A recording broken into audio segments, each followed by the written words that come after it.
Welcome to A Free Solution. I'm Kevin Wilson today, joined by Tim, the Freedom Marion O'Connor. Oh, I'm here, Kevin. How are you, buddy? Living the dream, Tim. Living the dream. Well, that's all you can do. You know what I mean? Like, just live the dream. Hoka hey or something, right? Isn't that? I don't know. Some old Indian saying. I'm here for it. Sure, man.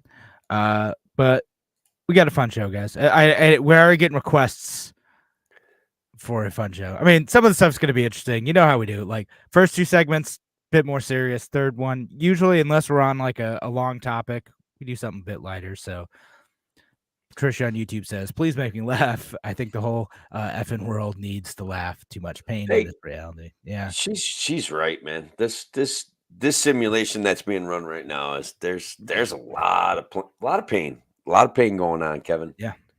It was done. Time to reset the simulation. You hear that, lizard people? Just reset it. I don't know.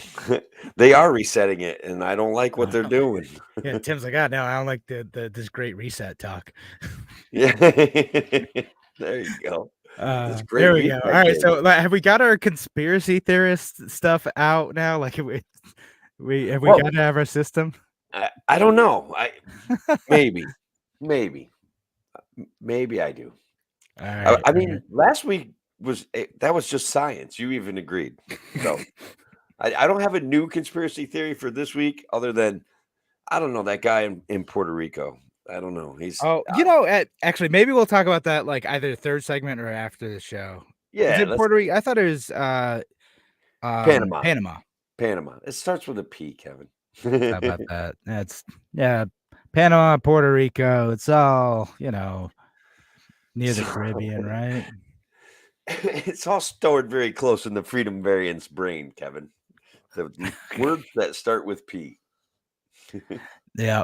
All right. So maybe we'll get to that too, folks. So we'll go in like 15 seconds and kick things off.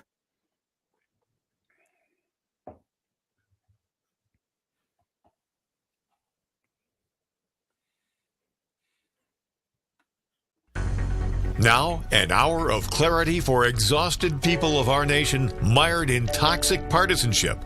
Left versus right, us versus them. While we pay to keep our politicians fighting, how do we, the people, rise up and solve the great challenges of our time? We do it by embracing freedom and liberty. There may be no such thing as a free lunch, but this hour is as close as it gets. Welcome to A Free Solution. Welcome to A Free Solution. I'm Kevin Wilson today, joined by Tim, the Freedom Marion O'Connor. I'm here, Kevin. I'm here. It's Tuesday night. Not necessarily. I don't know what's our normal night anymore, Tuesday night or Wednesday night, but we're doing the pre-record for the WYSL audience. And, we've got a radio show. That's right. No, we're on WYSL, 8 p.m. And if you're listening live, listen to us Tuesday evening. We try to go for Tuesday. Sometimes it doesn't always work that way, but we do a live broadcast on Facebook, on Free Solution Facebook page, Free Solution YouTube channel, the Kevin Wilson pages, the Tim O'Connor pages. We have a Free Solution group. There's also Twitter as well. All these places, and you can comment, participate in the show live. So if you're hearing us throughout the show talking about like so-and-so on Facebook, that's where that's coming from. Yeah. That's how we're doing that. We got Patricia and Brian already on. Hey, folks, thanks for joining us. And we got a few things. We're going to talk about some New York State stuff. Governor Hochul dedicating some money to monitoring online speech, and some stuff Nikki Haley said about online speech as well, and an anonymous online speech. And then maybe we'll get to some like education stuff. We'll get to, I don't know, we have a few different topics that we can talk about today, folks. And then maybe some fun stuff at the end, like Bernie Sanders stopping a fist fight in a U.S. Senate committee meeting. So, and the greatest libertarian candidate of all time. But we're going to save that for later. Like, we've got the real deal. We've got a celebrity. They've just filed to run as a libertarian candidate. I'm very excited. Very, very excited. All right. Yeah, we're definitely going to talk about that. That's for sure. Yeah. So make sure you stick around all three segments. You know how it is. Third segment, that's when stuff gets weird. And certainly that's going to be the case today. All right, Yeah, so let's guaranteed. what's that? Oh, I said guaranteed. Guaranteed. Yeah, Yeah. let's talk about the New York State stuff. So Governor Hochul just put out a thing yesterday saying that that I'll share the statement on our Facebook stuff. Again, the other benefit to listing online is and even if you're listening to us on radio and you're like, what are these guys talking about? A lot of times we share links and whatnot, so you can look up the stories that we're talking about, we're referencing. But they put out a thing that said, following an increase in hate and bias incidents, Governor Hochul deploys additional staff to Joint Terrorism Task Force, and they dedicated $2.5 million to state police investigators and the FBI Joint Terrorism Task Force, New York City, Albany, Buffalo, and Rochester. And they're saying there's like a rise in like hate speech incidents, a lot of it related to anti-Semitic hate speech, anti-Muslim hate speech, and hate incidents, and so they're dedicating a bunch of money to do this. Well, I And mean, they're going to do a great job of controlling speech, but are they going to do anything to control thought? Like, can they? Like that $2.5 million simply isn't enough money to really reach into people's brains and control what they're thinking.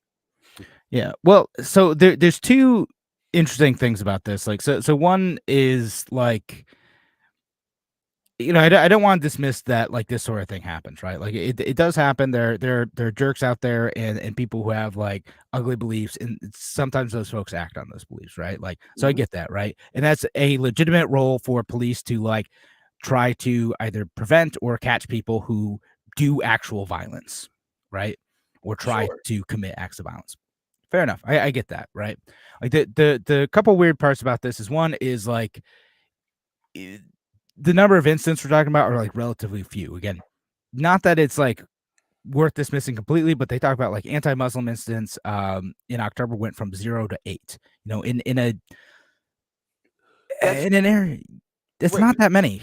Like, But again, it's not great. Like the eight things are not great, but like if you do it relative as to a everything else percentage, going on, yeah.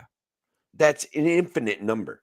From 0 to 8 is Well, that's is kind of how they frame it. They talked about like a 214% spike in anti-Jewish incidents. Again, there are things that happen. There's like a weird incident that happened in Rochester where someone like kind of went into a synagogue and like started like yelling, but like that guy kind of seemed like maybe possibly mentally ill. And so like there's like incidents like that, but 214% sounds like really huge, but we're talking about like relatively small numbers. Again, don't want to totally dismiss like what's going on.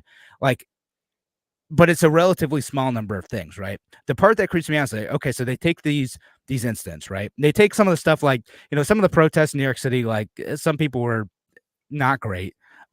So some of the they would call them like pro Hamas protests. Like some people did say some anti-Semitic stuff there. They got a bit rowdy. Like I think the name of one of them was also the Flood, which was the like operation name for the incident where Hamas killed those like 1,400 Israelis.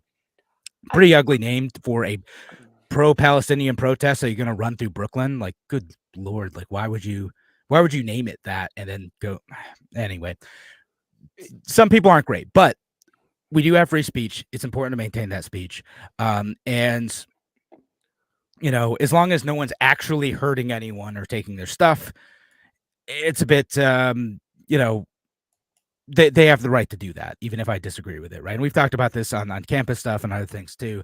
The weird part about this one though is they're talking about like increasing, this is a quote from the governor. We're very focused on the data we're collecting from surveillance efforts, what's being said on social media platforms, Governor Hochul said. We have launched an effort to be able to counter some of the negativity and reach out to people when we see hate speech being spoken about on online platforms. Our social media analysis unit has ramped up its monitoring of sites to catch incitement to violence, direct threats to others.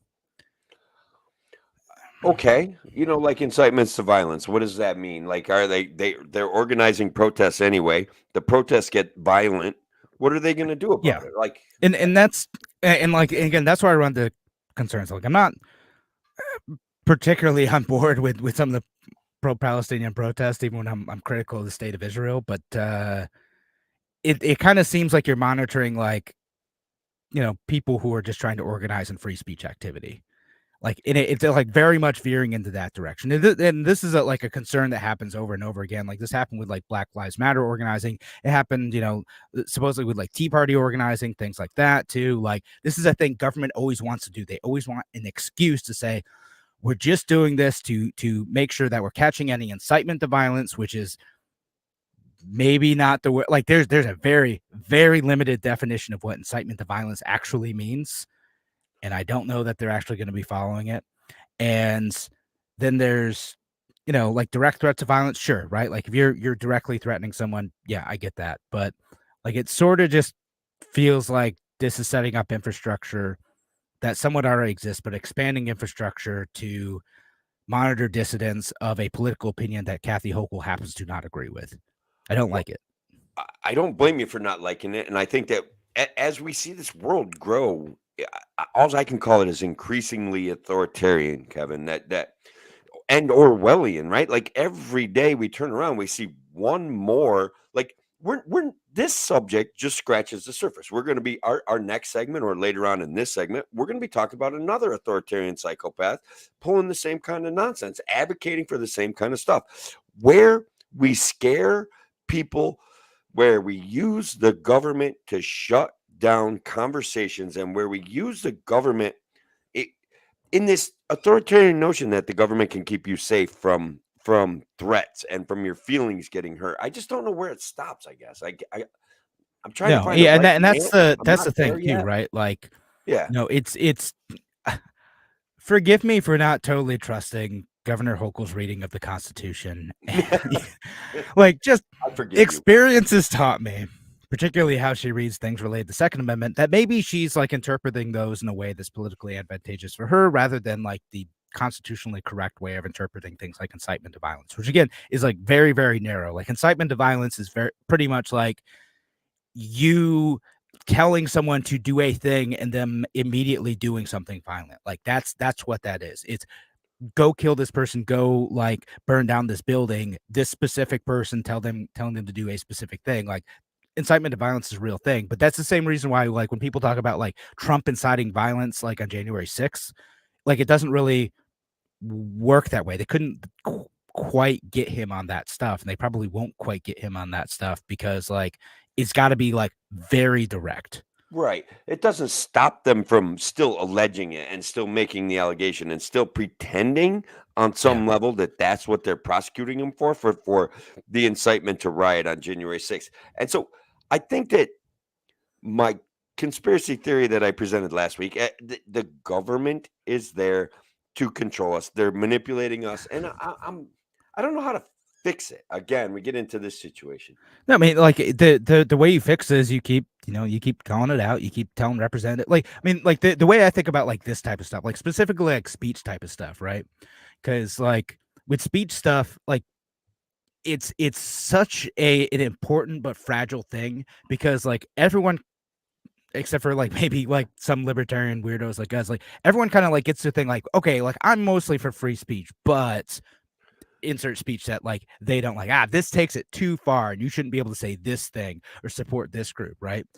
And whatever that thing is, and like there's an importance around like building a culture of free speech. And actually I'm reading a book right now. It's really interesting. It's a Jonah Goldberg book. So it's like a conservative-ish guy. He's like a never Trumper type dude, but conservative dude. And it's called Suicide of the West. And he talks about like maintaining like the culture related to like freedom, liberty, free markets, Republican government, and free speech among them, right? Like that government and policy tend to follow culture, not the other way around.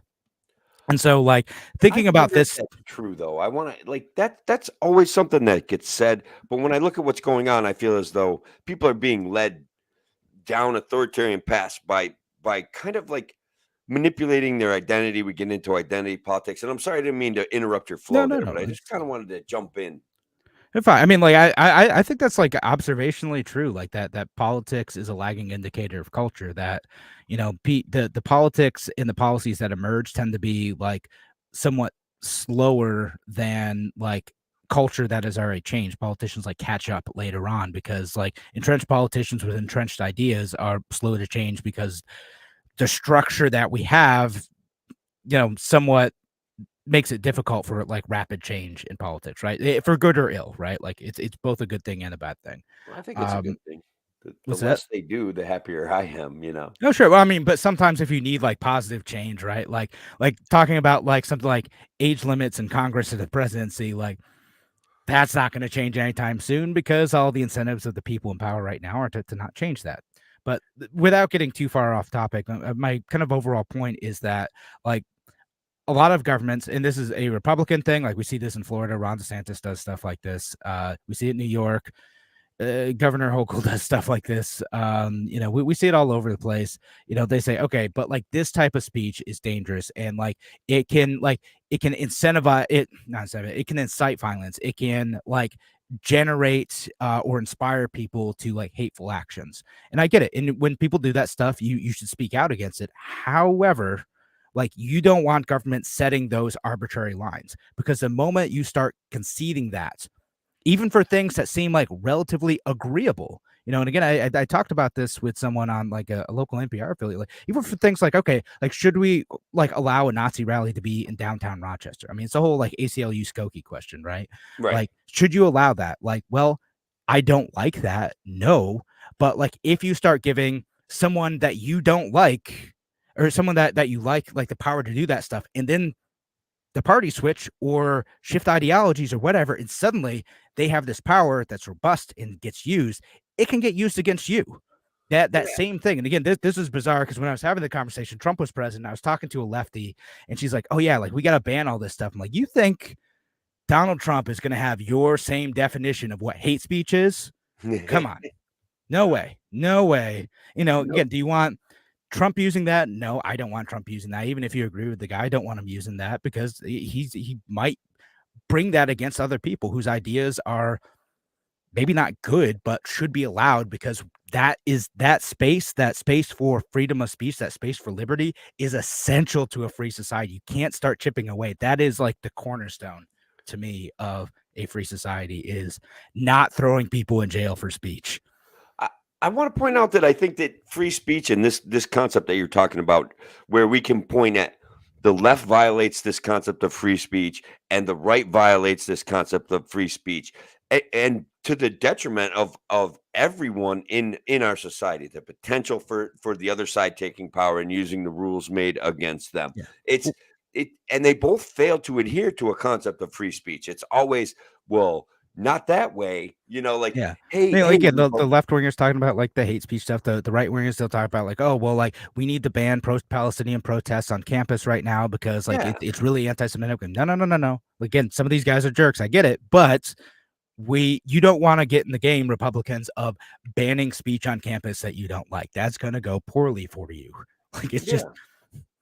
Yeah, and the left is doing it all the time. They're constantly yeah. trying to find ways, hate speech or hurtful speech or Yeah, bullying stuff that's speech. like hurt They feelings. Like, always oh see. man, like I want to get into this, but like I was reading about it's somewhere in the Pacific Northwest, like all these teachers trying to ban To Kill a Mockingbird um It's in crazy. schools. And this from like a left-wing perspective, because they're just like, well, like it's it's kind of centering the white voices in like the segregation South. And I'm like, God, what?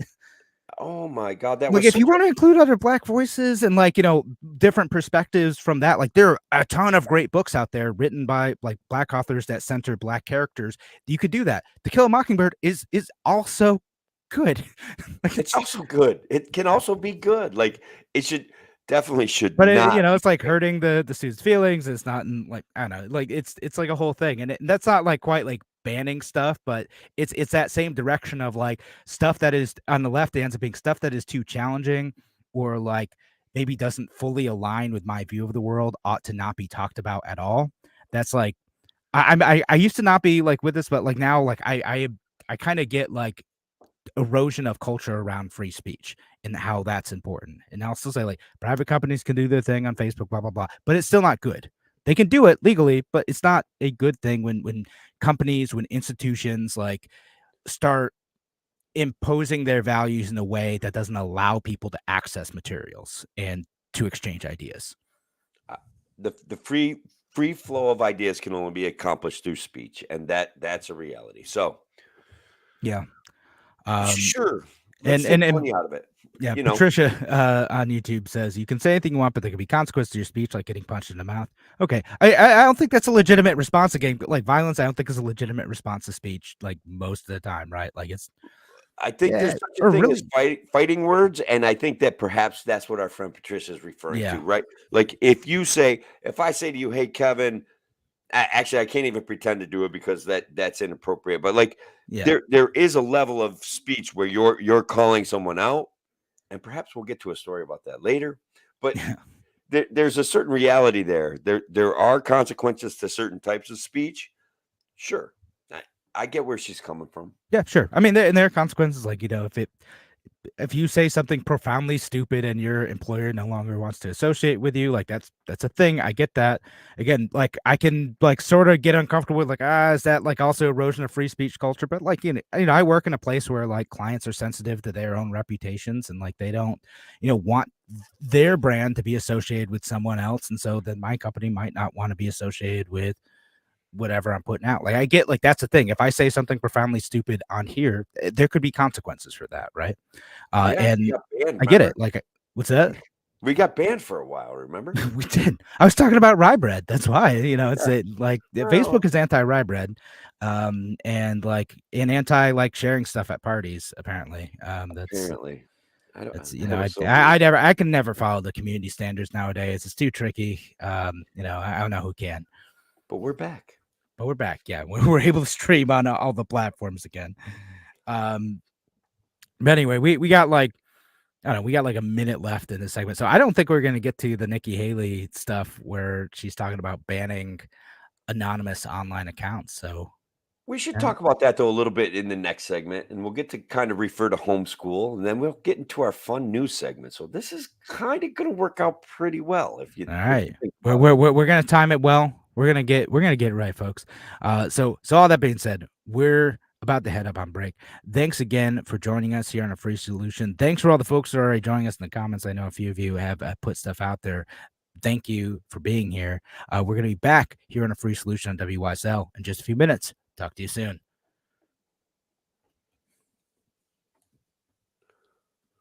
All right. Yeah, consequences like being fired, losing Losing friends. friends. Yeah. Yeah, That's what Patricia on YouTube says. Yeah, like losing friends. Like, yeah, you could say something stupid or mean to someone, like, and you don't like because I'll hear some people like they'll say something like just totally rude or unhinged or like racist or whatever, and they'll be like, well, it's free speech. I'm like, no, people can use their free speech and call you an a-hole too. Like that's part of it. You have yeah. a right to say it without getting thrown in jail, but If look, I've had plenty of opportunities to talk to people about their racial biases and their racial commentary, right? And but if they were afraid to talk, we would never be able to have a conversation about how they're so stupid and wrong and bigoted that if they don't fix themselves, they're part of the problem. Do you see what I mean? Like right. there's jokes and then there's the underlying kind of animosity of fear that comes out from bigotry, right? And Yeah. so if they don't feel comfortable saying it, you don't get a chance to talk to them about why they feel that way and what perhaps is actually screwing with them. And I always find a way to blame the government, Kevin, to be perfectly honest. I'm like, you're focusing your energy the wrong direction, kids. It's the government that did this to you, it did that to them, and that's a reality. Yeah, yeah. I mean, I get it. I mean, that's probably a healthy way to redirect that crowd. Um, Mhm. I don't know. To me, like I have. I don't know. I think we've talked about this before. Like, I feel like shifting people in that direction sometimes ends up being like it's like building a foundation on sand. It's just that they're like, oh, like here's this other group now that like I can blame and project all my problems onto. Once you do that, you've got to start building that foundation of like, and here's why liberty is actually important. It's not just like those are the bad guys over there, go get them. It's Sure, you I build the get it. foundation so it's stable because like I've seen people be like, That's awfully my whole complicated. what's that? No, no, no, no. Like I think it's good. Like what you do, like trying to redirect people, like is good in the short term, right? Like it makes sense.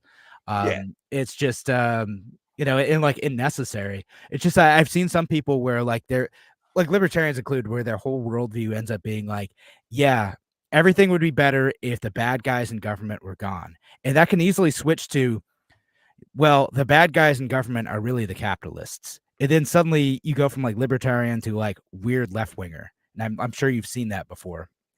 It's on my page right now, man. Yeah. My page is going wild like lately anyway. So yeah, it's Yeah. And then like again, some people I've seen too, they're like, yeah, the bad guys who run our lives in the government. And you know who they are, and then suddenly it's like the Jews or something, right? Like they shift the other direction. And I'm like, I'm getting whiplash of you just being mad that someone far away from you is like making your life worse. And I wish you had built the foundation of like, okay, being mad at the people who are like in government and in power and abusing that stuff is good. Like that is a valid criticism.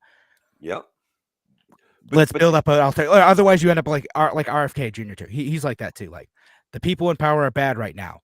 Let's put my people in power, and everything's going to be great, right? If you right. don't build the foundation of like what is actually good, what is actually stable, what actually builds a free society, you can get Yeah. co-opted elsewhere. The pragmatic ease of accepting the lies of your elite leaders, a convenience of passing the blame to the other side, a convenience of believing in incremental wins will push the dime ever so slightly towards a government that favors you and punishes your enemy. That's one of my favorite Bingo. quotes by me. I was not saying like you quoting you, or is that that's good though. That's great. Yeah, by me. It's on my Twitter, my pinned Twitter quote. You know, like that it's a repeating theme when we look at what's going on in society. That if we can just get a red guy in there, we can punish the blue guys. And the blue guys are like, we got to protect us from the red guys. They're gonna, I don't know, take everything from you. It's a very weird dynamic that this social media has brought out of people. I don't think we were always like that, and I think when we still get together face to face, it's not as bad as that. And Tim, that's why we need to ban anonymous online accounts. All right, go. We're gonna. Holy cow! What a good idea. What a great. What could possibly go wrong? All right, we're gonna jump back into the show because like that was gonna be our next topic. And man, what a good segue that the people on the radio show will not at all get the benefit from the segue. Right. But it's all right. It's all right. We'll roll with it. We're gonna go back in like about 10 seconds. Jump into the national education stuff. Maybe the Randy. We gotta get stuff. to that. All right, back in. Welcome back to A Free Solution. I'm Kevin Wilson today, joined by Tim the Freedom Variant O'Connor.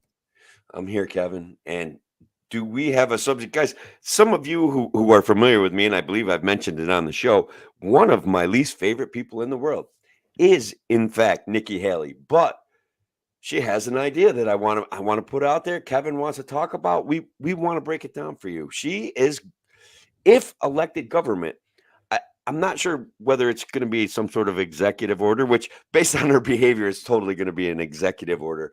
She's going to ban anonymity on the internet. Now, arguably, there's a piece of me that is like, I fight with a lot of people that I get the same vibe from a lot of different Twitter accounts. And I feel like it's just someone trying to make a point about Marxism or modern monetary theory. And they feel like my page, which is reasonably popular, is a decent place to make those points because lots of people are going to argue with them and they're going to get lots of attention. So if this anonymity was banned, we would know. We would know who's really running all those accounts. Yeah, we'd get to the bottom of this. We get to the bottom of the Trump-Russia collusion thing too, because there was like 5 people that spread that narrative on behalf of Hillary Clinton. They're all bots. Well, it's actually they're human beings behind human beings, but posting from multiple accounts and then just generating virality from that. So her proposal, which is not a new proposal, and but it is nonetheless a bad idea. But her proposal is that anonymous accounts online should be banned.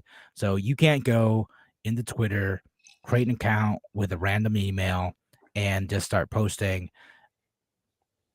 Twitter, X, whatever, X. Facebook. Yeah, Facebook. And you'd have to verify your identity somehow. And it's hard to say like which sites would have to comply with this, right? Obviously, like, this is not a new thing. People have come up with this before. People have like asked and demanded websites to reveal user information before, with varying levels of cooperation, including like comment sections. Like Reason Magazine, Reason Online actually had to go to court for this. They had like the feds go after them because the feds wanted to go after one of their commenters or something they said in the comment section of a website. So it's not just like a Facebook, X thing. Okay. It'd probably be like an everywhere thing. And I seen like one of the local newspapers around here. I think City at some point in time talked about like not wanting to do anonymous like comments in the past because people would fight in the comment sections, say rude things. So it's like it's an ongoing thing discussed at various levels of government and private industry. But I don't like the idea of anonymous. Well, one, I don't like the idea of having to turn over like by identification to a social media company Sure. right away. Like, I'm not particularly thrilled about that. And I say that as someone who has run political ads, so I've had to turn over my ID and address and get stuff notarized for Facebook. But like, I did that as part of a business, so like, whatever. Anyone else wanting to go and do their thing should be able to just go and post online. And like, we have a long history of anonymous speech. You think about like some of the pamphlets coming out during the revolutionary period. Like the Federalist Papers, unsigned. It was anonymous speech. I mean, we kind of knew who they were, but like, it was anonymous speech. Like right, but when I'm reading the local daily hometown paper, the Daily Star, and there's people with cat profiles and pictures of dogs, and they're in there like bashing Donald J. Trump, Kevin, it offends me. Oh and no, I they're want to attacking know your who they boy. are. Whoa. Oh no. Yeah, dox them. I want to know who they are, and I want to know where they live because I want to have a face-to-face conversation with them. No, I get what We're not you're here saying. to talk about the Bernie Sanders fight thing yet. Yeah, no, but there's a part of me that I think I think that social media is ill. And so like, look, Nikki Haley wants to go to war with Iran. I hate that idea. She wants to go to war with China. I hate that idea. She wants to go to do more war against Russia. I hate all of those ideas. So of all her ideas that I hate this idea the least. Does that make sense? You hate this idea. This is the one you get on with. This is like you have to, like, Tim. Do you or do you not like post from any accounts where like your name is not necessarily on the handle or the profile? I'm not doxing myself on the radio, bro. Come on, man. Come on. So it's got to be something out there. That's apparently that answer is the answer, but but okay. I'm just saying, to heal this great divide in our society, if some of these fake accounts had to put a real person behind that account and put that out in the public, would that heal some of the toxic discourse? There is a thought that if people, like, if you have to associate your name with something, right, that you are more likely, because of the consequences that we talked about at the end of the last segment, right? Getting punched in the face. Exactly. That you're going to be less likely to make those rude consequences because there'll be rude comments because there'll be consequences for you and your community, your job, your friends, like your neighbors. Your mom might get mad at you, Even though, my goodness, even when people put their real name and image, they still say the most awful stuff online. So it's not going to fully stop that. No. There's like a lot of people who say just like, well, man, your real name is associated with that. You've tagged your employer in your profile. Like, what are you doing? Stop, bro. that was a really bad decision. Set up a sock account, at least. My goodness. No, I mean, I think in a way I'm like arguing devil's advocate, because I don't see where one more authoritarian overreach from the government is going to solve any problems ever, right? Like, and Nikki Haley concerns me like very much. She's very authoritarian and very, like, she's going to be very pro-war, a lot of things that I don't like. So I like your take on it. Yeah, You I mean, know, it's like let me throw out like as we start, if they start doing this, right? Like it starts becoming more of a thing, right? The US kind of being the stalwart of like not wanting to do this type of stuff because like anonymous speech is like a valid form of free speech. Again, like I talked about the Federalist Papers, it goes back to the founding of our country with like Publius and all the founding fathers who like wrote these advocating documents. If the United States falls here, again, I do think that's like part of an erosion, maybe a small part, but part of an erosion of culture of free speech. Because like sometimes, like if you're in not the U.S., if you're in another country where maybe the government's not so friendly, and you want to share your ideas critical of that government, it may be very important to you to be able to have an anonymous social media account. that's actually a fabulous point. And I like your point about the Federalist Papers too. And a lot of communists use pamphlets and anonymous pamphlets too, though. You know what I mean? So it's just like I'm still kind of gonna go with the devil's advocate on this. I'm I with mean, you. they have free speech too. They can write, like, you can look at them. Okay, cool. This is illiterate garbage, and then you throw it in the garbage, Yeah. and then that's it. I mean, No, but again, too, I think we've had this conversation. It's important to know what people you disagree with are thinking and what they're advocating for, and then you can formulate appropriate responses. Sometimes those responses are like, "That's the dumbest thing I've ever seen," and that's the beauty of social media. I like to put my name on those kind of comments, but yeah, I we do have to have the ability to communicate on some level anonymously, and yeah, it is a suppression of free speech. It's a little bit again, like I keep going to the word authoritarian because I'm fixated on the growth in authoritarianism yeah, that I sure, I, and I sense every day. yeah, and so like again, my kind of bigger point about this was, and why I brought up the other countries, like in the U.S., there even with this, there would still be enough like free speech protections at this point where like you could still say the things that you're gonna do. And again, I don't people can still figure out like who's posting on what, right? Like people always reveal something about themselves. Like it's not like, you can even think about things like libs of TikTok, right? Like something like that, right? Like people figured out who was posting that eventually. Like it's an internet hobby to try to figure out who's behind anonymous accounts once they try to get too big. Yeah, But again, in some countries where like the consequences of you criticizing the state are jail or death, and somehow you still have access to, maybe like through an onion browser or something like an X or a Facebook, and you want to be able to communicate your messages in China and Russia and Iran, wherever. Um, yeah, like I don't think that social media platforms should go down the road of requiring government identification to be able to open accounts. yeah. And I it's going to look a little strange if they like if X requires that for the US, but not for, some of these other countries. The more I think about it too, we would lose a component of humor. There's the anonymous satire accounts that are parodying, AOC or Victor Shi or eh, those things are fun and fantastic. Like if Nikki Haley's suggestion here, this executive order would quash parody accounts. It would quash probably some of the best parts of Twitter where it's actually funny and actually like satire is a great way of bringing awareness to like over emotionality and over it does a good job, and if we were to lose that as a society, that could be a real problem. I mean, it Yeah. would be a real problem. Like, I don't mean to understate it. It would be an awful thing to elect Nikki Haley and have her enact this tyrannical order. It's tyranny. That's it. It's I'm done tyranny. being nice Go about back it. to this. You're back to like I can't play devil's advocate about it no. anymore. It's tyranny, Kevin. Yeah, no, just like just about everything else that Nikki Haley That's true. This is true. wants to do. Where they what Vivek call her?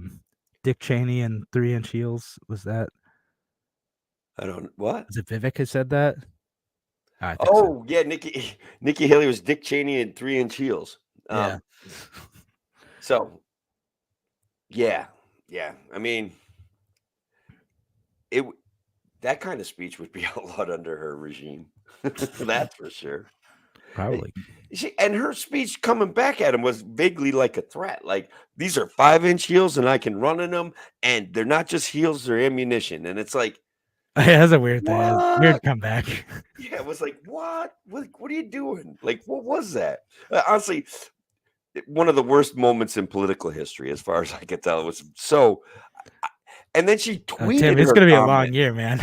Yeah, she tweeted her comment on Twitter, on X, like it was something, like some sort of telling point. Like, oh, I pwned Vivek there, and I'm like, I don't know, I don't know what, I Yeah, I don't don't know know what what. the GOP is thinking with the narratives that they try to put out there. Like, I just don't understand them.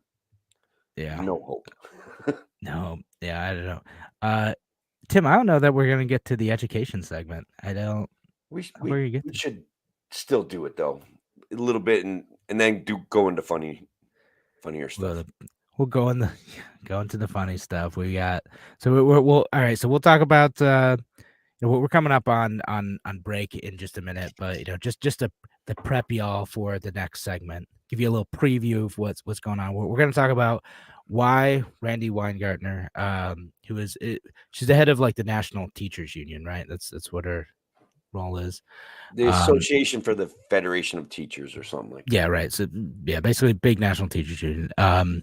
Whatever it is, we'll get the name right. And she was talking about some of her reasons why people might be leaving public schools, and so we'll talk about that. And Tim, were you one of those reply guys? Were you one of them? I definitely replied to Randy Weingarten on that stuff. Sure. Yeah. So we'll talk about that, and then we'll talk about the fun stuff. We'll talk about the weird macho thing in the U.S. Senate, and that Bernie Sanders had to shut down. I love it, man. I love it. It's goofy. I got the tail of the tape for you, though, Kevin. I can't wait.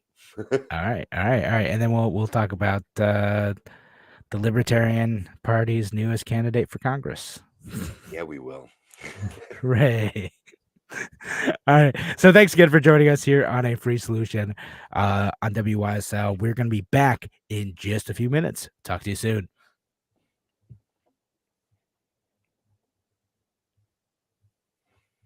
All right. Now I gotta look up.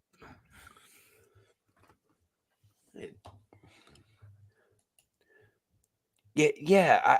I knew kind of that's what she meant. I knew that, Patty. I knew that's what Nikki Haley meant, but it was oddly presented.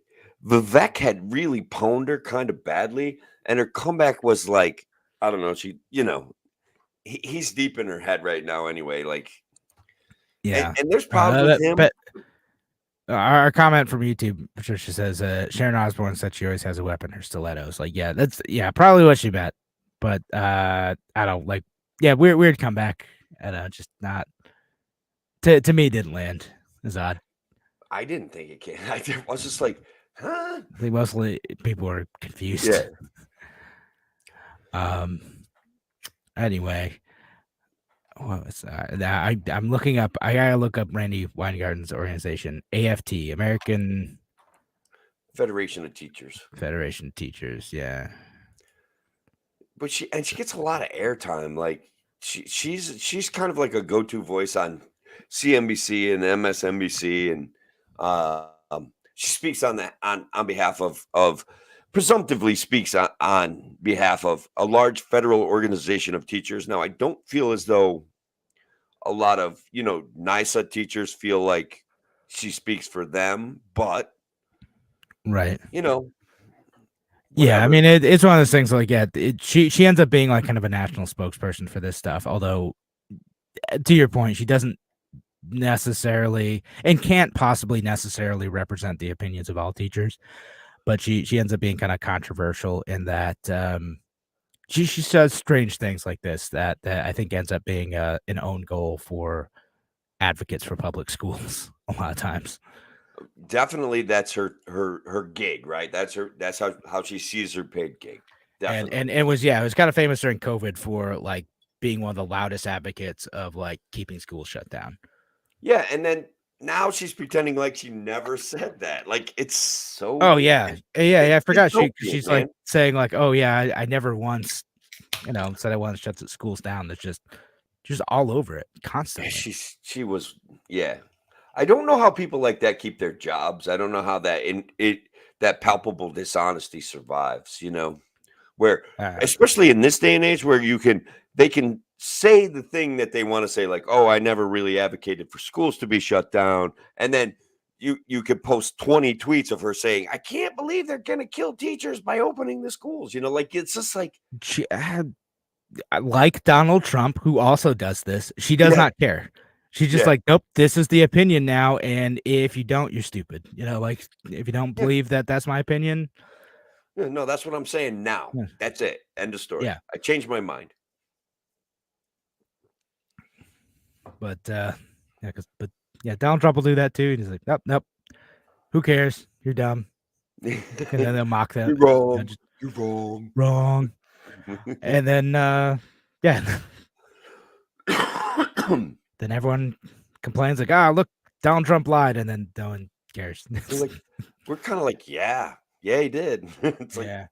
I don't know. But So did yeah, all no, of you she's 100 that, but times like she's over. able to do that for like her core supporters too. Weird thing. Yeah, it's beautiful. Beautiful. Yeah, It's beautiful. look at what our politics has turned into. Amazing.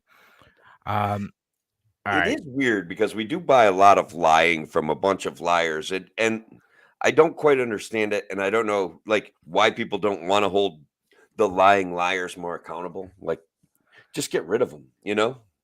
Would be nice. It Would would be be nice. it would be okay. All right. Replace them with guys like me and you, Kevin. Yeah, exactly. We just do that, then everything's gonna be solved. That's it. That's what we gotta do. All right, let's go back. Let's have the actual radio conversation about her and what she said and everything. So Okay. we'll go back in about 8 seconds or so, and then do the fun stuff. All right. Okay. Welcome back to A Free Solution. I'm Kevin Willis here today, joined by Tim, the Freedom Barian O'Connor. I'm here, Kevin, and we've been promising everybody a conversation about Randy Weingarten, the president or the chief executive officer of the American Federation of Teachers. And guys, look, she's out there saying that homeschool, she's recognizing the problem that homeschool is just exploding. It's basically doubled from somewhere below 5% to somewhere around 9% of kids are now being officially homeschooled. She, Kevin, is blaming bullying, gun violence, and I'm not sure, but like something about transgender kids like are staying home because things aren't going their way in school. Like not a nurturing enough environment. Do you, Kevin, think that is an accurate assessment of the situation? Yeah, and she also like more services for special needs students and whatnot, right? Basically, the whole point is that schools are violent and don't meet students' needs, which I happen to agree with. She is right that many public schools are violent and don't meet students' needs, All right. but that is among many other reasons too. It's also quality of education, location, access, like pedagogy, like it's all sorts of stuff. And also like this big shift too is related to a policy she helped push related to schools being shut down during COVID. Like that's also a huge part of it, that a lot of parents wanted a place to send their kids in school. They wanted to be around other kids. They wanted to socialize. And then when they did go into school, which was a tough place to socialize to begin with, given how schools are often structured, now it wasn't possible. They either couldn't go in, or if they did, they were under the weird COVID restrictions. And so parents didn't like that environment, started picking up homeschool or charter schools or private schools.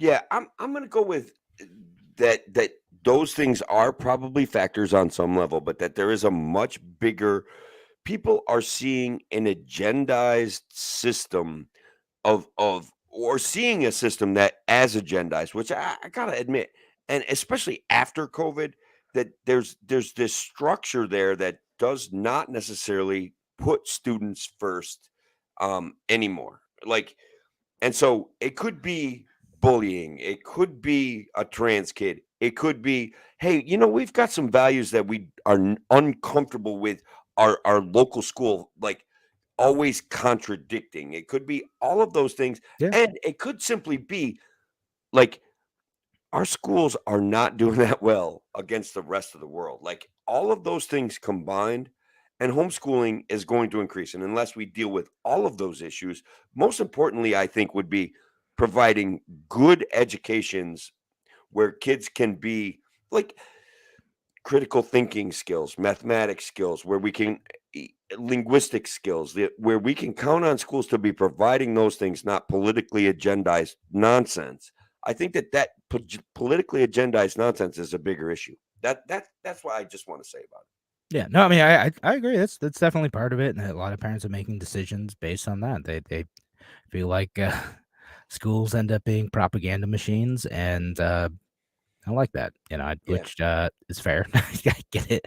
Again, I've talked to some like teachers who are uncomfortable with this too, and have seen it happen in their schools, and yeah, no, it's definitely part of it.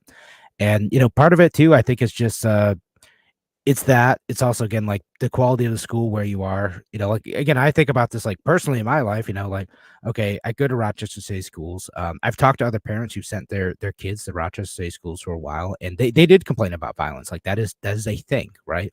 sure, Simultaneously, we complain about violence while also complaining about like too many police officers in schools, while also complaining about like lack of services. Well, like there's a bunch of problems that either feel or may actually be insurmountable in like this particular school system. And what used to happen is people they would just move to the burbs, right?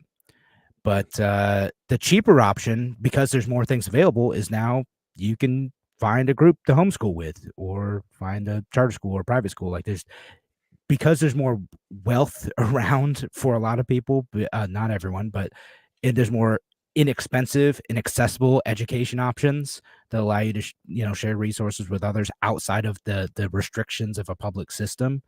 sure. uh, People you're had to able to organize to create that, right? So there yeah, was a high level of motivation to make that happen. I just exactly. wanted to jump in there.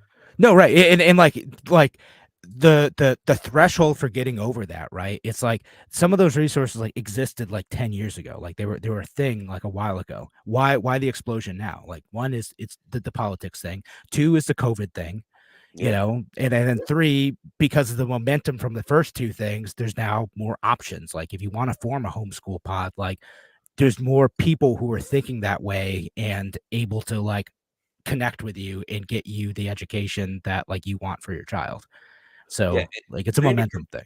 Randy Weingarten is the kind of person that would make laws like to stop people from sending their kids, to stop homeschooling. She's just that kind of Mhm. authoritarian figure in our society right now. She's nothing but Well, trouble. I mean, they'll just scare you in the other direction, right? They're like, oh, they're gonna indoctrinate your kids with right wing values, like now we're Yeah, gonna have all these like little fascists come out. Like, I mean, that's it's not all that far off from like some of the criticism coming out of like teachers unions no, I think and you're how on they talk point. about that. Yeah, Yeah, I think you're close enough. I think our audience in particular appreciates that view, right? Like that's what they're saying and that's their scare tactic. So, yeah.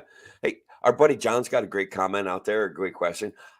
How do we not blame Jimmy Carter for that? I blame Jimmy Carter for practically everything. I want to be very clear. Like this guy was landed gentry, slave owning from like rich, wealthy, slave owning family, and everybody pretends like he's some sort the of poor benevolent peanut god. farmer.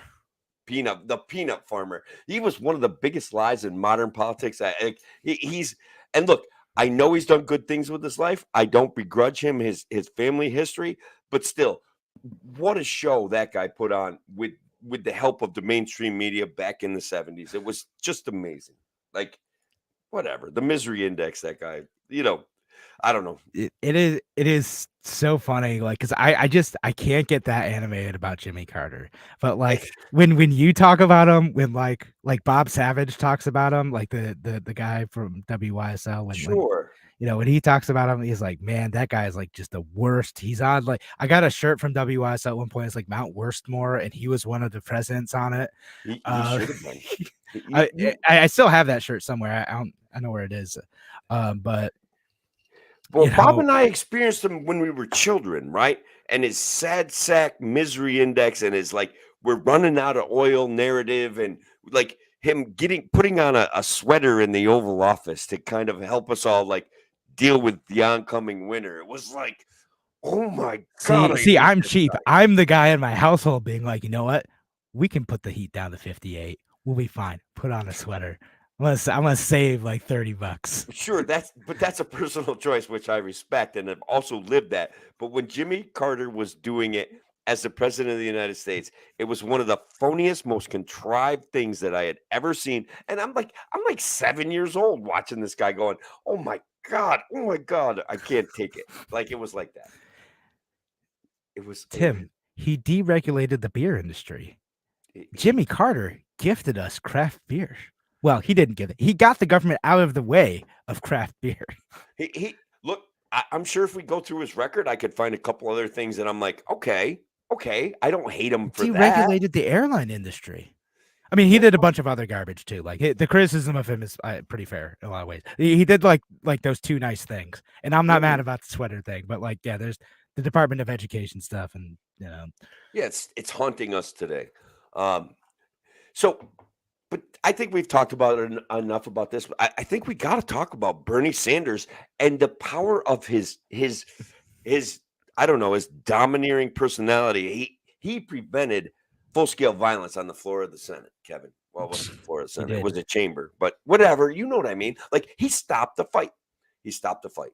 He stopped the fight. Yeah, no, so it was Mark Wayne Mullen, who's a senator from Oklahoma, and he was reading and he was reading a tweet from Teamster guy Sean O'Brien. O'Brien is he's a thug, right? I mean, that's where organized crime was into the Teamsters before they went into politics. So, anyways, that's Sean O'Brien's like legacy. But go ahead.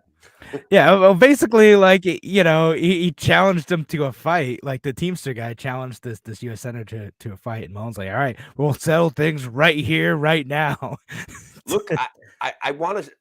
Mullins is legit, Kevin. I don't know if you checked out any of his bio, but he's like a 5-0 MMA fighter. Like, is he? Like, I don't know. Like, no, he's like legit. Like, he's like in the Oklahoma Wrestling Hall of Fame, and Oklahoma is like, being that I have a son that wrestles, Oklahoma is a pretty like renowned state for having a pretty good wrestling program. This guy is a legit physical fighter, and Sean O'Brien I literally think has bitten off, way more than he can chew.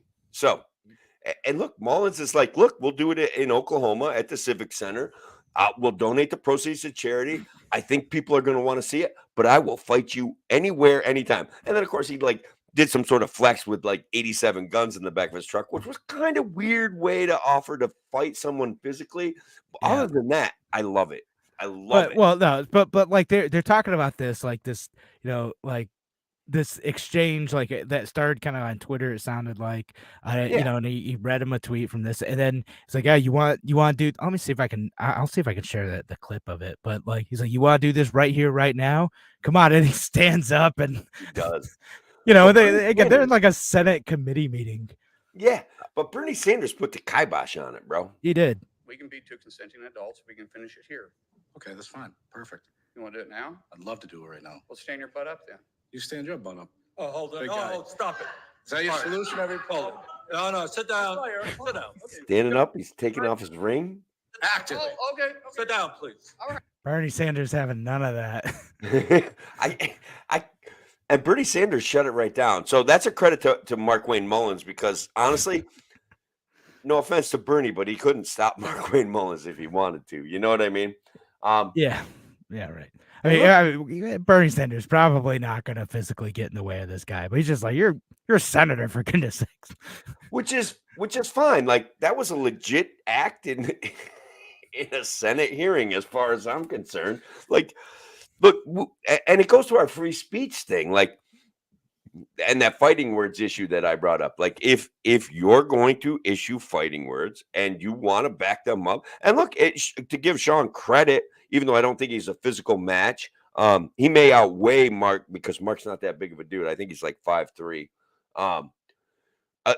to give. Sean was ready for it. Let's see if he takes him up on the offer to fight, though. I have a feeling We'll see. he'll But smarten maybe up. not in a U.S. Senate committee meeting. Yeah, but I honestly, what better place? Isn't that place, how they yeah. used to do things back in the day?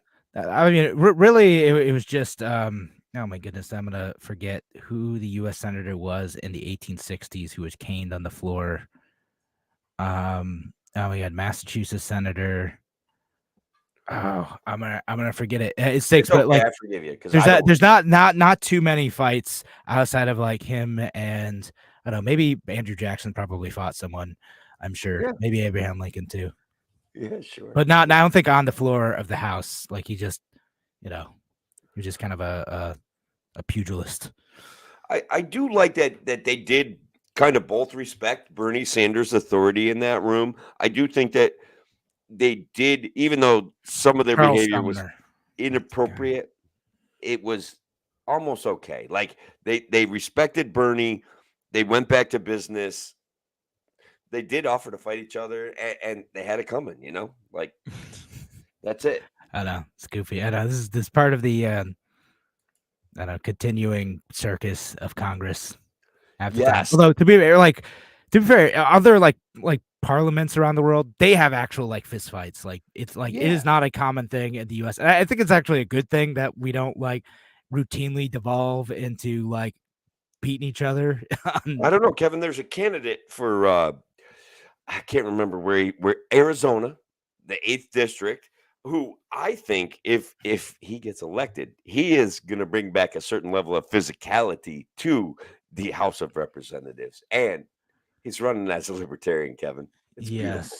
Yes, yeah. There's we don't have time to fully talk about QAnon shaman's candidacy. This is a guy with the full like headdress thing who's up at the the podium on the House floor Nobody during knows January more 6th. about government tyranny than that guy.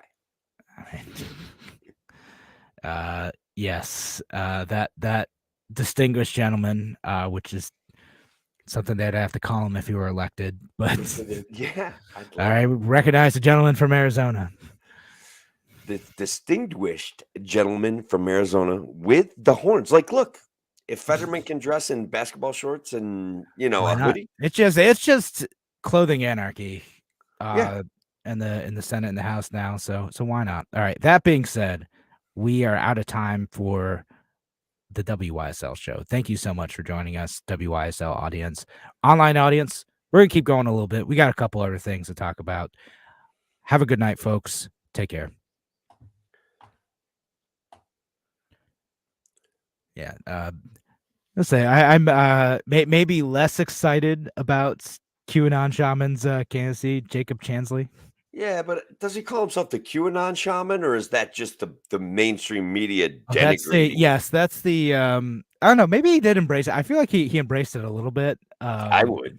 But I thought it was I funny. would. But yeah, he did because he got like he did get arrested. Like he ended up serving like a tiny bit of jail time, I think, right? Like 2 years, Kevin. yeah. It I mean, was 2 2 years is years of a 4-year not nothing. sentence, Yeah.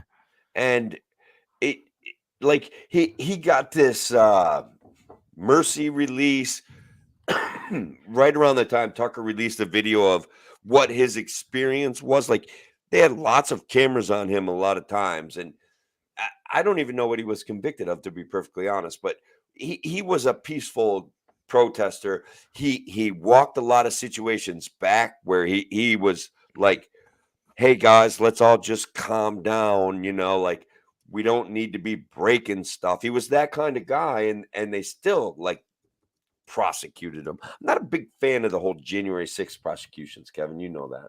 But some of it I understand. Some of the things that got broken, I understand. There were some acts of violence, but it was not an insurrection. And fine. That's it. I stand by that. Yeah, I'm trying to remember what he was among the first rioters in the building, according to the justice.gov press release on this. Use bullhorn to lead rioters to incantation. Okay, that Okay. just seems like free speech. Okay. Well, I mean, yeah. They passed police lines heading in, so I mean, I don't know if he broke anything. Hit the building through a broken door. Scaled the Senate. Uh, Senate thing, and he took a seat and he took pictures of himself on the dais and refused to vacate when asked to do so by law enforcement. All right. Arguably, the refusal to vacate is something you should be fined for. You know, like a ticket. You know what I mean?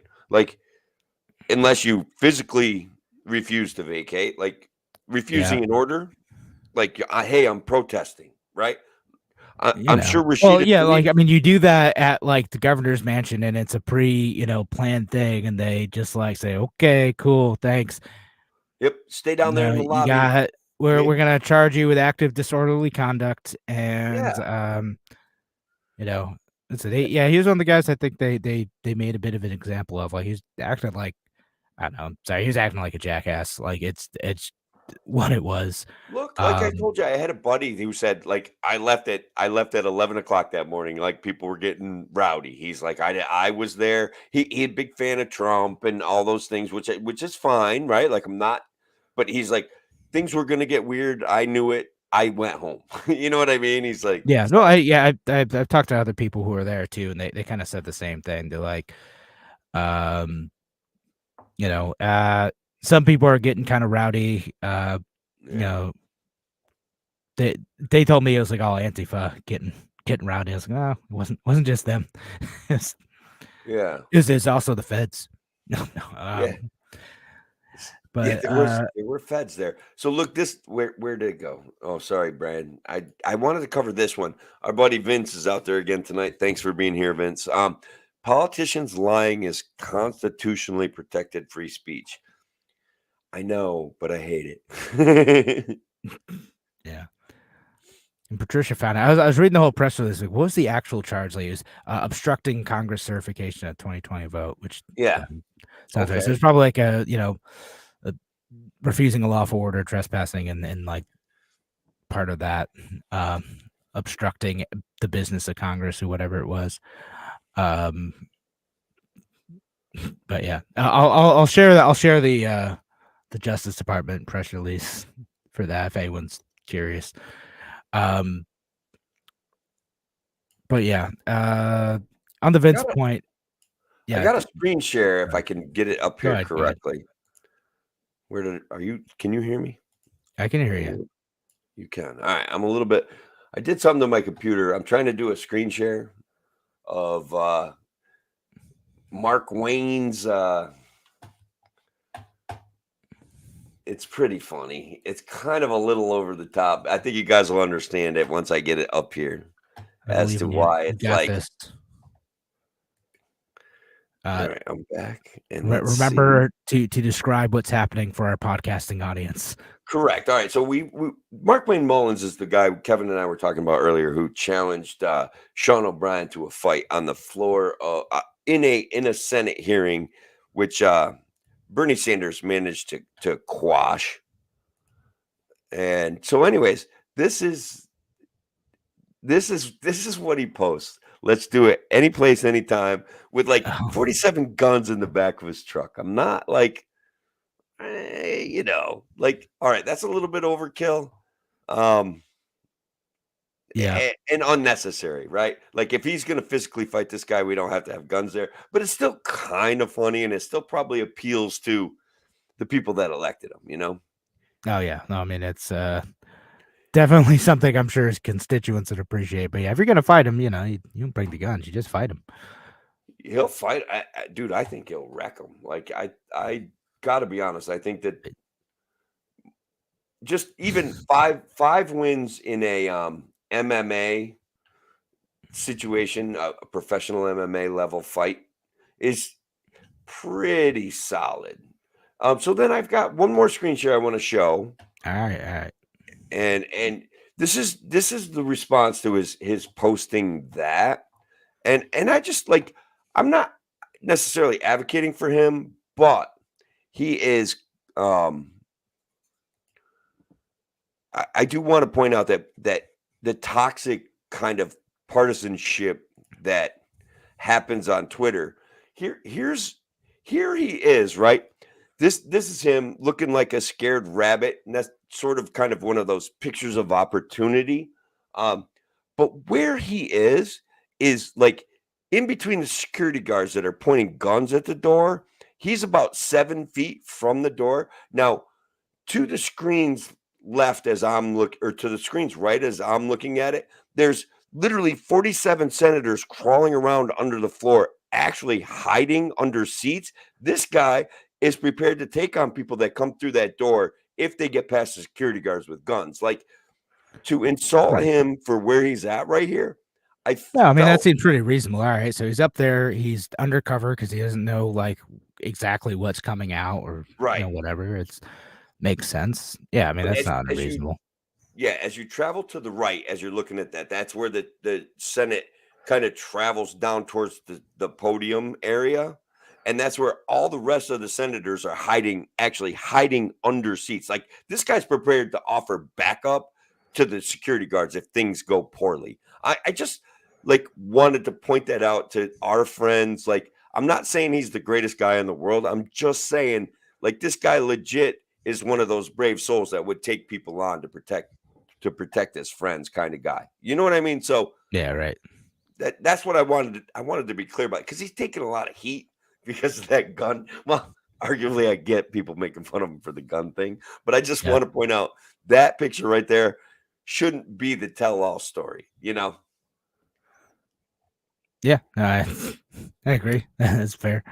Um, all right. What's the other thing? Oh, we were gonna talk about the conspiracy theory thing that you talked about, The Panama the thing. Panama thing. I don't know. Like, arguably, I ran across a conspiracy theory, right?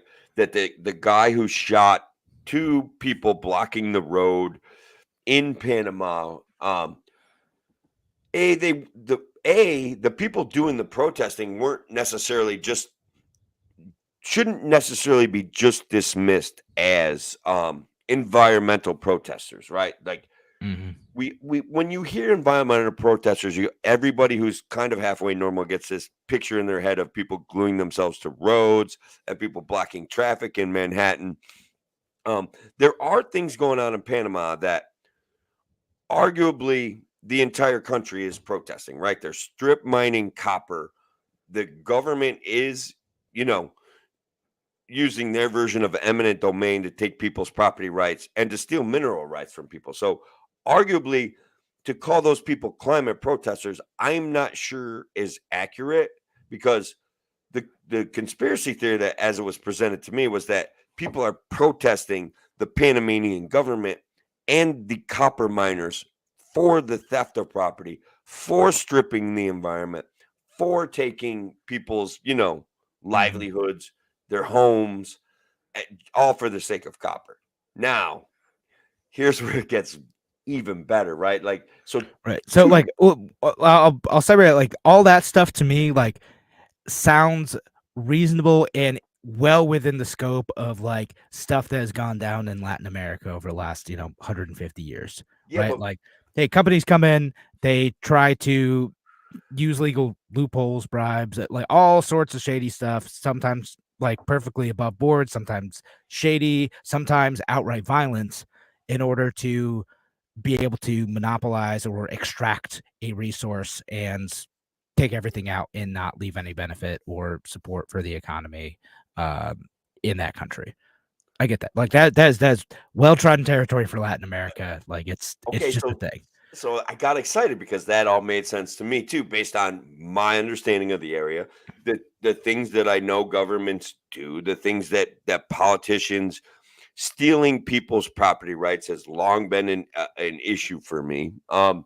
So arguably, actually, it's probably not funny, but the guy that um shot those two protesters was an agent of one of the mining companies that's participating in usurping the rights of the Panamanian citizens. So that led me down to, oh my God, what's really going on? And arguably, I don't know, but it was a pretty good Twitter thread, really. And it was fun. Supposedly. Even though for a second they were saying post is unavailable. And so again, I read that Twitter thread, I saw the whole thing, and I was like, okay, some of this makes sense again, maybe there's this connection with it. And that the picture of the guy, because they caught a photo of the guy shooting someone, right? And it was weird because they're wildly good, right? Yeah. And he and it kind of went viral among kind of gun Twitter, because there's a bunch of people who are like, oh, look, this is what you do to climate protesters. I do that too. And then a bunch of other people were like, nope, you shouldn't kill people. That's I bad. know, it was so weird, man. It was a very weird conversation. I'm not cool with shooting protesters. To be clear, there's a little piece of everyone that gets sympathetic in a way, where your free ability to travel is hindered by somebody who's having a mental breakdown, right? Arguably, sometimes that's my position Right. on You're frustrated. environmental. And I get some of the people because I've seen these with and I know this isn't a climate protest per se, but I've seen the climate protests in the UK or in the US where people look, I need to get my child to the doctor. It's an Right. emergency situation. You need to move. And so some people will come up and they will drag those folks out of the way. And that, I'm like, yeah, I'd be right with you. Especially if they're my kid. I'd be, if not dragging them out of the way, then running people over. If my kid's life depended on it, right? Legitimately, that's a tough decision that any parent would not want to be in. To block my kid from getting to a hospital in an emergency situation. Yeah. I would be capable of violence in that situation. I want to be clear, and that's so I get that. So all that said, so going back to that Twitter thread, I was like, okay, I get maybe there's a connection. Maybe this guy maybe he works for this company. To me, I usually go with Occam's razor. Okay, maybe there's this connection. Saw this thing. The Twitter thread didn't really prove that connection. No, it didn't prove it, but it was still. It was kind of all over the place. So maybe it was a lot of innuendo there. But Occam's razor is probably this is just some guy who was mad and inconvenienced and chose violence that day, because this is the thing that happens a lot. And then the part where they really lost me is oh yeah, and somehow Mossad is involved. I'm like, oh okay, so all right. And they're it's Mossad and World Economic Forum and blah blah blah, New World Order. I'm like, all right, yeah, you're going down the conspiracy rabbit hole now. You're just throwing stuff out. Yeah, but look, I enjoy any awareness raise of the potential that the World Economic Forum is a group of Malthusian psychopaths that literally want to dominate the world and will steal all of our resources to benefit them while killing us in the process. Arguably, I know that seems like a conspiracy theory, but they are Malthusian. Maybe I mean we've talked about them before, and there's some stuff that's absolutely worthy of criticism with that group. They're not necessarily connected to every single thing though. No, I know. You can't just a bunch of conspiracy theorists will be oh look, and this guy in 6 degrees of separation later, look, it's the World Economic Forum somehow. I'm all right, that's a stretch. 6 degrees of separation later, I'm having a beer with Kevin Bacon in a bar right. in downtown Hollywood, bro. You know what I mean? I get that. I still enjoy a good conspiracy theory and a good yarn. And it did trigger. And guys, feel free to check it out on my Twitter. I posted a link to it. Actually, the fact that I mentioned conspiracy theory and I kind of liked it got me a bunch of attention for myself. So my dopamine receptors were satisfied. So it was great, man. It was just reinforce that mechanism. All right, talk about conspiracy, get the likes, get the nice happy brain juice. It was awesome, man. It was awesome. Yeah. So what? I think I had a kind of that whole Jacob Chansley thing. That got me. I don't know, 300, 400 likes. Just the whole kind of semi-sardonic. He's definitely not the hero we prayed for. Yet here he is. He is. I felt as though I hit the right tone with that. You know what I mean? We did miss a big weekend, Kevin. This past weekend up in Syracuse, we had Shane Hazel, Josh Smith, Michael Rechtenwald, Mike Termott. Well, the New York Libertarian Party put on a really good event. It was my birthday weekend, so I didn't really I don't know, kind of wanted to hang out with my family and stuff like that. So that's in fact what I did. But I feel bad about missing it because those guys are all fun and interesting. You know, Oh, I'm sure that would have been interesting. I did not even know about it. Somehow I missed that. it's weird. I don't know how to when we get into these political party things. Like I was unaware that it was going to be as successful as and as interesting as of an event as it was going to be. Certainly, some people reached out to me and made sure I knew about it and asked me if I was going to attend. And I appreciate Cody Anderson and Karen Thompson for doing that. But I probably if I had known that all of those people were going to be there. So I guess what I'm suggesting is that the New York Libertarian Party has a communication issue that they need to find a way to resolve it, because had I known that all of that group of people, a number of my favorite libertarians and a number of popular libertarians were going to be there, I might have made the trip up. For all I know, they did send me an email and I just totally missed it. There's a very real possibility of that happening. Yeah, well, I have a couple email accounts, right? And one of them gets like 3,000 emails a day. Like, if they send me something, I'm probably not going to see it. And maybe that's on me. I don't know. I don't know. Let's see. I feel bad missing that group of people. It would have been fun. I would have got some great selfies with a lot of cool people. Oh, they totally did send me an email. I missed it. The Empire State Freedom Summit, Rail Line Syracuse, 10th and 11th. We could have even hung out with Sean Hannon, and that in and of itself would have been good enough. Ah, man. So yeah, I feel bad I missed it. But they totally did it. Lou Perez, some libertarian candidates, Shane Lou Hazel. Perez is funny, man. Lou is funny. Yeah, funny guy. Funny. He guest hosted this show once, like a Free Solution. Did he really? Yeah, he did. Because Larry knew him, and he's just like, I need a sub. So that was cool. He was just on Larry's show not that long ago, and I caught a little part of it. Yeah, but no, he's funny. I think he's great. Anyway, yeah, no, sorry. The Libertarian Party of New York, you guys totally did send me an email. I didn't notice it.